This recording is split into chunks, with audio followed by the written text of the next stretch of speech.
August 16 வரலாற்றில் இன்று. புகழ்பெற்ற தாவரவியலாளர் பிரான்சிஸ் டார்வின் பிறந்த நாள் இன்று.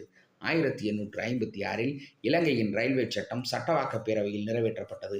1913 ஜப்பானில் பல்கலைக்கழகத்திற்கு முதல் தடவையாக பெண்கள் அனுமதிக்கப்பட்டனர். 1932இல் பிரிட்டன் இந்தியாவிற்கான புதிய தேர்தல் திட்டத்தை அறிமுகப்படுத்தியது. 1945 சீனாவின் கடைசி மன்னனான மான்ஸ்குவோ சோவியத் படையினரால் கைது செய்யப்பட்டார்.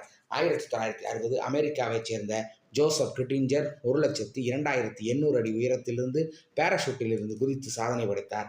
1962 இந்தியாவின் பிரான்சின் கட்டுப்பாட்டில் இருந்த பிரதேசங்கள் இந்தியாவிடம் ஒப்படைக்கப்பட்டது.